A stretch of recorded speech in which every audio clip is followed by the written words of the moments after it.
Norris Elliott. I'm Lady Laura Simon. And we are so happy that you are with us. We already know that a lot of you have been watching these last couple. We know you've been watching other shows, so that's why you're here. And we love that. Thank you, thank you, thank you. Keep spreading the word, not only about Life That Matters, but about all the shows that are on HSBN and CWWN. And oh my goodness, God, it's HSBN TV. TV, yes.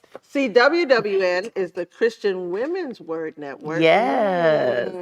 Yeah, there's all kinds of stuff going on over here. So check it all out. But we love that you are our audience. Yes. And thank you for inviting your friends and telling other people to watch. It's amazing. Yes. Okay, so we thank you for that. We're really excited about that. Now, you can go back. This is the good thing about HSBN. You can go back and watch all the different shows that we have done. I think Lady Laura and I have been together on the show over a year. Over a year now. Over a year. Before that, I was all alone. She was doing it by herself. And I'd have some really cool guests. You can go back and you can watch that. But Lady Laura and I have been, oh my goodness, we've had all kinds of different subject matter. We just finished a long series on walking in love. Yeah. Okay, and how to do that, right? You gotta love the people. You gotta love the people. You gotta walk in love. Yeah. But we have been for the last 2 shows talking about what I thought was only gonna take 2 shows. 2. I thought maybe it would take 1 when I first started. And I said, 2. And then here we are. But we're living this. Yeah. We're living this. We're living with disappointment. And I believe some of you are living with disappointment as well. And you're sick of it. Bottom line. What can we do? You're gonna show us. We go show the people what to do. We're showing you what God is showing us. Yes. Right? About handling disappointment. All right. So we started out. You can go back and watch the other 2 shows. Right. But we started out talking about how disappointment is a function of your belief and hope to begin with. Your expectations you have a hope to begin with. Right. So we have expectations built up in our children. We end up talking about children a lot. And because a mom's heart, I mean, that's just what it is. Also, it's a woman's heart. Even if you don't have children, as women, we are nurturers. Right. And so we care. We just care. Yeah, and we're hopeful. Yeah, and we have a lot of expectations. Right. We have a lot of expectations. See, and Let's be truthful. When that care that we put out there doesn't match up, right, then we get disappointed. Yeah. Right. And so how do we handle that? Some people handle it by becoming bitter. Yes. They just, you know what? It's not worth it. I'm not dealing with her, him, them, it anymore. I'm just bitter, and I'm just gonna. Which is still a form of disappointment. Yeah, bitterness. Bitterness is still a form, and you know what we learned a lot of shows back is disappointment and bitterness is really anger.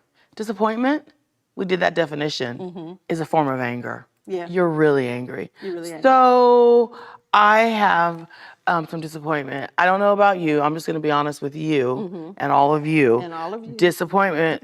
them kids.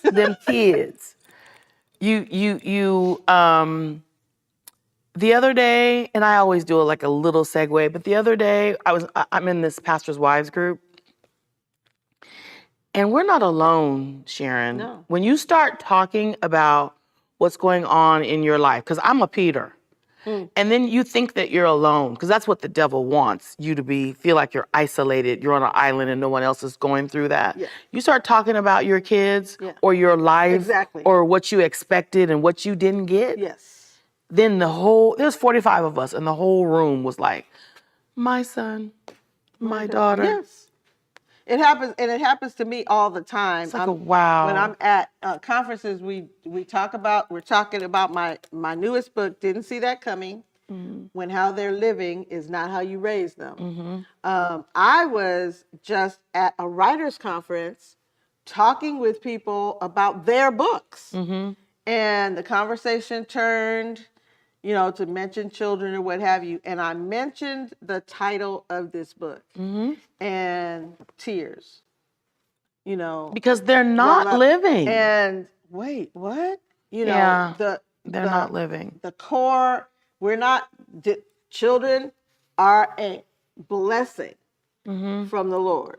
They are a blessing from the Lord. A blessing from the Lord. And the amount of expectation that we put out there is not always returned at the time that we think it should be returned. Sometimes it's not returned before we leave the earth, and we have to have the faith. Sometimes we have the kids are doing exactly what we think they should do, the way we think they should do it, right? But God's hand is on the life of these kids. God's hand. God's hand. And we need to remember that it's their journey and their journey with God. Yes. And they're his children. They're his not children. Grandchildren. God has no grandchildren. His children. So we need to kind of sort of be like Peter and not be like Peter, but at least learn from Peter. When we're learning from Peter about how he dealt with disappointment, or more or less how God dealt with his disappointment. Right. There you go. So we have been talking about that, and we were not able to finish to tie a nice little bow on what we're talking about Peter, because we are looking at ourselves. So just in quick review, Peter's call in Matthew chapter 4 had to do with Jesus calling him, his brother, and a couple other guys, right? Calling them to be fishers of men. Right. Now, of course, that was a metaphor for Peter's job.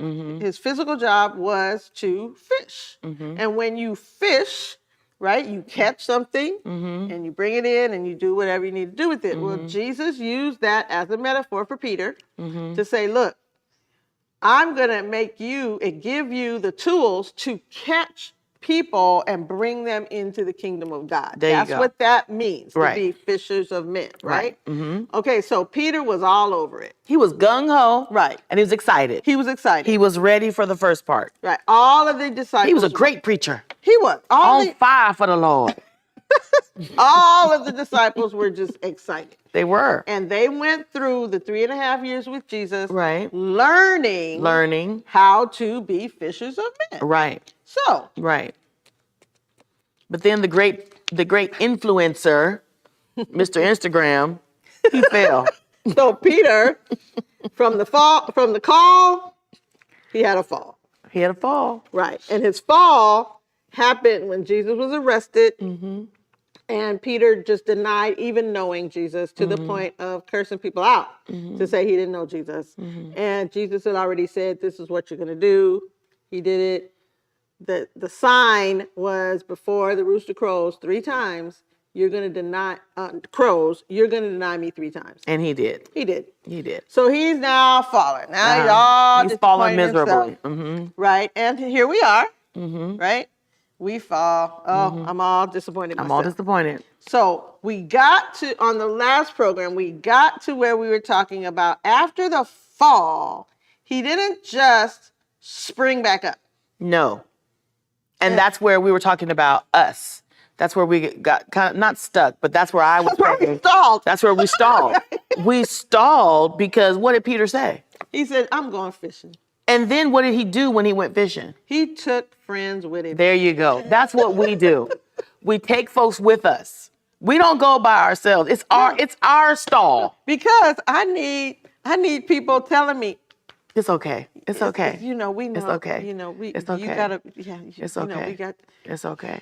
But then you have friends and husbands and the bishop in there. You have people who tell you girl, what you doing? What? Because you're stalling. You're stalling. He told you your job, you're a preacher. Yeah. You supposed to be fishing for men. Right. But instead you've stalled. You stalled. And gone backwards. Not just stalled. And not even thinking about it because you're out there fishing and not talking to nobody about the kingdom. He said, I'm going fishing. Who's going with me? Who's going with me? And it was others who have followed Jesus for 3 years. There's 6 of them. Man. That's half. That's 50%. You don't, Oh, yeah, well, yeah, because even Judas had killed himself, so still 6 out of the 11. close enough. That's close enough. That's 50%. Close enough to 50%. Yeah. Wow. Yeah. Just So gave it up. that's where we kind of got Yes. in the last Yes. show. So we want to ask them, when I said, what are you doing? Ask yourself and be honest. We part of disappointment is to acknowledge. And I am disappointed in myself. Not that the show is about me, but I'm asking you, are you disappointed with yourself? Has God asked you to do something that you haven't done? Right. I know what God has told me to do, and I get right to it like Peter, and then I start shaking, and I need your validation. I need Sharon or my husband or somebody to say, go ahead and do it. Look, I'm available. She knows I'm available. We can start writing that next book anytime. But you know, I'm like Peter. I'm stalling because, you know what? Let me. But the kids I'm afraid came of the home, failure. But the kids came home for summer, and so I didn't have time to do that. And I'm working this new job right now, and it's really taking up a whole lot of time. So I like all those. Do those sound good? Those sound. That sounds. Look, it says, why did Peter weep? Why am I weeping? Because I've been weeping every day. Yes. Because he suddenly felt the weight of his own failure. Though he had earlier wanted to fight for Jesus, now his courage, my courage, had melted into confusion. Am I really supposed to do this? Bewildered and disheartened when Jesus had rejected his rescue attempt in the garden, but the crowing rooster brought things back into perspective with the shocking realization he had betrayed the one he loved, just as Jesus had foretold. Yeah. I feel that I have betrayed God. But look at the shocking thing. But even after that, for Peter, Jesus resurrected and appeared more than once. Right. You're right. And still, I'm not, I don't know if I really, am I ready? Jesus doesn't call you for what you're ready for. That's good. He calls you for what he wants you to do, and then he readies you. There you go. Huh? That's it? Yeah. Just okay. And trying to be perfect is stalling. Perfectionism is stalling. Stalling big. That's if I can't do it right, perfect, then I'm gonna quit. That's me. Okay. I just stall. My husband said, if you don't put that one book out, I'm going to get you. I spent all this money. You're going to give that book away. I'm Peter. I'm stalling. Yeah. I'm stalling. And that's just one example. That's just one example. You know how you're stalling. Yeah, you know. That's why when we talk about disappointment, we say we're learning. Okay, we have the call. We have fallen. We've been stalling. Right. But now what do we need to do? But now here is the grace and mercy of Jesus. Ain't God good? I'm so. Thank you. He appears on the shore, right? And in John chapter 21, you can read the whole chapter yourself. Okay. But Jesus, here's the first thing. He knows where Peter, Thomas, Nathaniel, and he knows where they are. He on the shore. He knows where they are. He sees them. Right. He's on the shore. Okay, go ahead. Right. So, of course, the obvious comment is Jesus knows you're stalling. And he knows where you are, and he knows which tactic you're using. Go say that again. Jesus knows. Jesus knows you're stalling. Where you are. He knows you're stalling, and he knows what tactic you're using. And so he just walks in, and he's going to walk right on into to the tactic.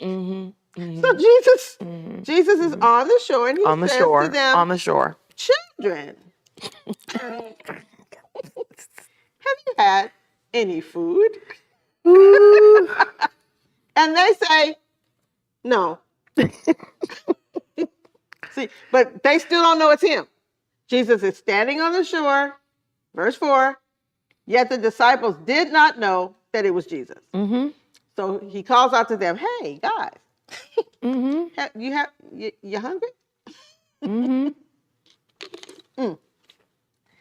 They say no, right? So they haven't had any food.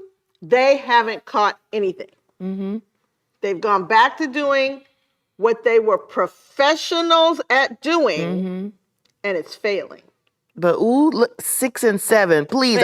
I'm just so excited. So 6, he said to them, cast your net on the right side of the boat, and you will find some. I wonder had they heard that before. They had heard that before. They had lived through the same. You talk about deja vu, right? They had lived through the same scenario before. They had been fishing all night and caught nothing. Time out. If we would stay in the Word, and if we would read our instruction manual like we're supposed to, then this might refresh our minds also, and we would know that Jesus is with us. He said he'll never leave us. He'll never forsake us. He won't. If we'd be in it, we'd be reminded and we'd know. Right. But we don't do that. And we would save ourselves so many headaches. Yeah, because look, Peter, please read that. Peter sitting there going, Jesus says, throw your net on the right side of the boat and you will find some. Right? Right. When they did, they were unable to haul the net in because of the large number of fish. You read 7, please. Therefore, that disciple whom Jesus loved said to Peter, it's the Lord.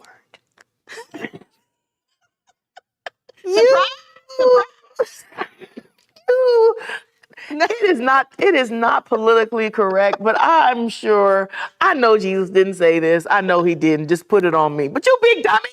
It's me. Right. It's the Lord. Now, when Simon Peter heard that, it's the Lord. No, heard that it was the Lord, he put on his outer garment, for he had removed it, and plunged into the sea. He just dived in to the water, right? But the other disciples came in the little boat, for they were not far from land, about 200 cubits, dragging the net of fish. So Peter is swimming. Like I've been watching the Olympic trials in swimming, and these people are fast in the pool. Here's Peter. He's swimming the shore. The other guys are in the boat. They get the boat to the shore. They're dragging the net. Right? Then as soon as they had come to land, they saw a fire of coals there and fish laid on it and bread. So we would get into the conversation of where did Jesus get the fish from? Because he didn't get the fish from what they were dragging in. He didn't get the fish from them. The fish or the bread from them. Right. So, this was a kind of poof, meal. Okay. Jesus is cooking meal. He's just there. He's there cooking. Is he not condemning them? He's not, anything. Again, but look at in the classroom messing around. Right. But this shows how, if you jump to 11, look at the strength. Okay, Peter swam, right? That stuff, all his clothes are weighing him down. Yes. That's real. That's logistics. Yes. But look at 11. It says Simon Peter climbed aboard. He climbed aboard the boat, and he dragged the net ashore. Now this is stall man. He was stalling. Right. No strength. Woe is me. And now he's gonna swim. Right. And not him and the boys. He dragged the net ashore. Here's another thing I just saw with you saying that. He's dragging the net full of fish, that he wasn't supposed to be out there fishing to catch. In the first place. Because he was stalling. Jesus is going to expose, hopefully he might just expose it to you. Wow. Right? But it's going to be clear that Jesus is going to know this what you out there doing, really? Come have breakfast, too. That's what he says, come have breakfast. This is what you're doing? Come on, guys. Bring some of the fish that you just caught.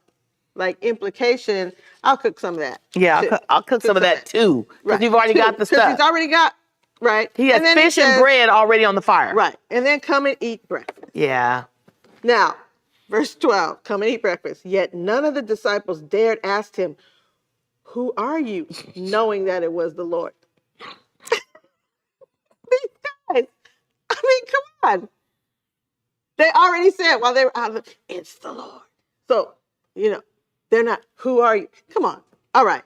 So Jesus then came and took the bread and gave it to them.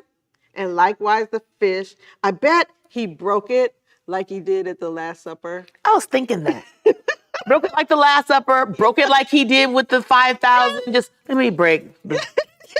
Here, y'all. Here. Right. Here. Now, verse 14. This is now the third time Jesus showed himself to his disciples after he was raised from the dead. Third time. He really likes that three. He likes that three. I would think, the first time I see somebody raised from the dead, and I knew they were dead, and they'd been dead 3 days, and I saw them die, and now first of all, I don't think I let them out of my sight. Like those 3 days, I would think I would want to be right there, with them all the time. Jesus showed himself to them, and still. But I also think we're like the movies. I'm gonna say me. I'm not gonna talk about anybody else. I don't know, Sharon. I know he's Jesus. But I might be like Jesus. Is that you, Jesus? That's you. Ooh, I might be kind of scared. I don't know. After 3, you start getting used to something after 3 times. But I'm just saying, the first time I might be a little, but that second time, you're right. But that first time I might be a little. Yeah, the first time, yeah. But this is the third time. Yeah, it is. Yeah, you should be used to Jesus showing up. But then he's there breaking bread, and I'm like, I feel stupid. You feel stupid because you're still putting yourself in a place where you had no business being. Yeah. So, how are they going to get out of the stall? This is the fourth point, Peter's recall. Yes. Okay. So Jesus is going to restore Peter. Yeah. He's going to restore Peter. Yeah. Right? So verses 15 on down to 19, Jesus asked Peter, Simon Peter, do you love me more than these? Talking about the other guys who were there, right? Yes, Lord, you know that I love you. Mm-hmm. And so Jesus gives him the commission again. Excuse me. The same commission to be a fisher of men. He says, feed my lambs. Feed them. So I guess maybe they take a few more bites. Mm-hmm. Jesus says to him a second time, Simon, son of Jonah, do you love me? Now Peter's like, wow, he's asking me again, right? Mm-hmm. He's grieved. Oh, well, Lord, yeah, I love you. Well, then tend my sheep. Mm-hmm. Third time Jesus asked, Peter, do you love me? Mm-hmm. Now Peter's grieved. Like, now he's hurt. Why you keep asking me? You know all things. Mm-hmm. You know that I love you. Well, feed my sheep. Most assuredly, I say to you, when you were younger, you girded yourself and walked where you wished. But when you are old, you will stretch out your hands and another will gird you and carry you where you do not wish. This he spoke, signifying by what death he would glorify God. And when he had spoken this, he said to him, follow me. Yep. And this is the last time that Peter has to be assured. The last time. We see Peter going on and actually being the person who gives the first sermon, right, in now what is going to be the church. Now he's confident. Now he's courageous. Now he's sure of himself. Yes. Now he's ready to go forth and be a fisher of men. Right. Jesus does nowhere in here does Jesus say, you remember how you denied me? I was looking straight at you. I told you you were going to do. Jesus does not bring that up. No. Oh, would we bring that up? I'd bring it. But Jesus, when you are called, When you're called, Jesus intends for you to do that. Yes. However, it's very likely that along the way we could take a fall. And then even stall out for a while. I'm stalling. But know that Jesus loves you so much. So much. His call has not changed. And he 100% intends for you to be the one to carry out that call. Amen. So all the ducking and dodging and stalling and carrying on, you may as well get to getting. Swim to the shore. Look, put your swimsuit on and swim to shore. Swim to the shore. Know that you're going to meet Jesus there. He ain't mad at you. Yeah. Right? Yeah. He is going to and only he has that restorative. He has the power to embrace you and go, I love you, girl. Now go forward. I ain't through. I got to a place once where I thought God was going to be through with me. I'm not through with you, girl. I love you. And that's what Jesus is saying to you. Yes. He loves you from the bottom of his heart. My name is Dr. Sharon Norris Elliott. And I'm Lady Laura Simon. And we just want you to get over that disappointment. Go ahead and move up. Talk to Jesus. Let him hug you and tell you, follow me. Amen. Please be with us again next time.